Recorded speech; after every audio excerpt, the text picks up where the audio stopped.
इमली आलू बुखारे के शरबत के बारे में बता रहे थे, उसका क्या तरीका है, उसको किस तरीके से जो है वो बनाया जाए अगर घर में कोई बनाना चाहता है तो? इमली आलू बुखारे का तरीका ये है कि आप इसको तकरीबन कोई 1 पाव इमली और 1 पाव आलू बुखारा तकरीबन 2 लीटर पानी में, 2 लीटर पानी में, बल्कि आप इसको 3 लीटर पानी में ना, ठीक है, हल्की आंच पे पकाना शुरू कर दें। 1 पाव इमली, 1 पाव आलू बुखारा और 2 लीटर या 3 लीटर पानी लेके ना आप इसको हल्की आंच पे रख दें और तकरीबन कोई 15 से 20 मिनट के बाद जब वो थोड़ा बहुत इमली की आप कोशिश करें हाथ साफ करके ना, तो इमली के गेटा का लगाना शुरू हो जाएगी, आलू बुखारे की भी जो है ना वो रेशा उतरना शुरू हो जाएगा। वहाँ पे आप उसके अंदर 1 पाव चीनी मिला दें, ठीक है, और फिर उसको मज़ीद आधा घंटा हल्की आंच पे पकने दें, आधा पौना घंटा 1 घंटा। उसके बाद आप देखेंगे कि वो ना गाढ़ा गाढ़ा सा शरबत बन गया, बस वो आपका शरबत तैयार है। वाह। अच्छा, बहुत से लोग इसमें तकरीबन कोई 10-12 इलायचियाँ भी डाल दें, ठीक है, 10-12 इलायचियाँ भी डाल लें, उससे जायका भी बहुत अच्छा हो जाएगा और इलायची भी रेफ्रिजरेंट होती है। फिर आप उसको ठंडा जब हो जाए तो उसको अच्छी तरह निचोड़ के मलमल के कपड़े में छान लें या छाननी के साथ उसको छान लें, वो आपका शरबत तैयार है।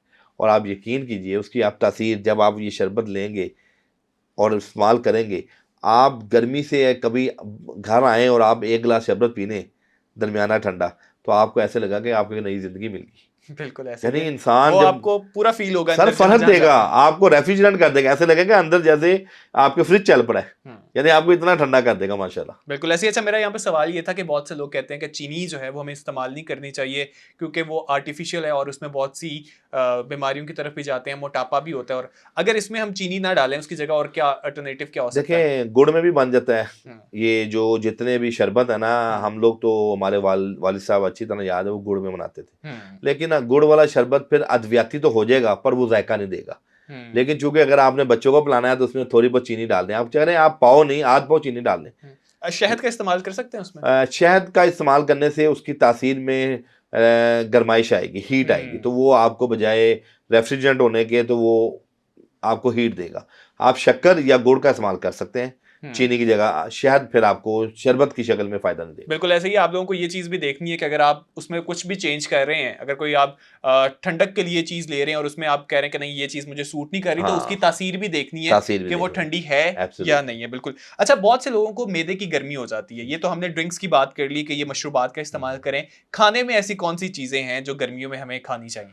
जी बिल्कुल, गर्मियों में अल्लाह पाक ने बहुत से फल, बहुत से अनाज और बहुत सी सब्जियां ऐसी पैदा की हैं जो हमें गर्मियों में बहुत ज़्यादा नफ़ा बख्श होती हैं। मिसाल के तौर पे तरबूज, तरबूज गर्मियों में आता है और आप यकीन करें ये अल्लाह पाक की इतनी बड़ी नेमत है कि हमारे ब्रेन्स के अंदर वो सेल जिसको हम हाइपोथैलेमस कहते हैं, जो आपकी बॉडी की पीएच को कंट्रोल करते हैं, तरबूज वाहिद वो फल है, आपको पता है सबसे ज़्यादा पानी इस फल में होता है। बिल्कुल ऐसे ही है। और आपकी बॉडी के अंदर डिहाइड्रेशन को ठीक करता है, आपके जिगर की इस्लाह करता है, और रेफ्रिजरेंट है और एंटीऑक्सीडेंट है।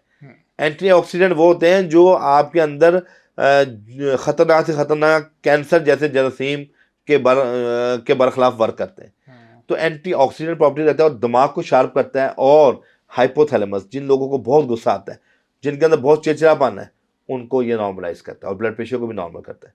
इसका तरीका ये। लेकिन हाँ, जिन लोगों को बलगम है, रेशा है, या जिनको टांग में दर्द रहती है, उनको रात के टाइम में तरबूज ना खाएं, वो दिन में खाएं। और दूसरा काला नमक, काली मिर्च और पिंक साल्ट जो मैंने आपको एक सफ़ू बनाया जो घरों में बना के रखें, वो उसके ऊपर छिड़क के खाएं, तो उससे उसका बादीपन ख़त्म हो जाएगा। अच्छा अच्छा, वैसे आमतौर पे लोग कहते हैं कि जैसे हम माल्टा खाते हैं नमक लगा के, तो कहते हैं कि नहीं खाना चाहिए, उसकी तासीर वो नहीं रहती। तो क्या ऐसा कुछ होता है कि फलों के साथ कुछ नमक या कुछ इस तरह की चीज़ें नहीं लगानी चाहिए या लगानी चाहिए, उनको खाया जा सकता है? बिल्कुल, देखें बहुत से फल ऐसे हैं जिनके साथ आप नमक लेंगे तो वो आपको फ़ायदा देंगे। देखिए, नमक लेने का मकसद ये नहीं है कि उस फल के अंदर नमकियात की कमी है तो आप पूरा करें।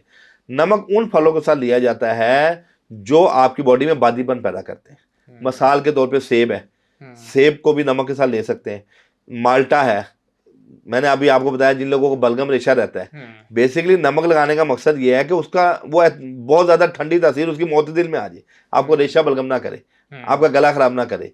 इसी तरह जो तरबूज है, इसको आप नमक के साथ ले सकते हैं। लेकिन आप केला है या कोई, अब आड़ू है, आड़ू को भी आप ले सकते हैं। अमरूद देख लें आप, ये नमक छिड़का और लेमन डाला हो अमरूद कितना ज़बरदस्त लगता है। तो ये आप ले सकते हैं। ये मफरूज़ा लोगों ने ऐसे ही बनाया कि फलों के साथ नमक नहीं ले सकते, लेकिन दूध के साथ नमक नहीं ले सकते।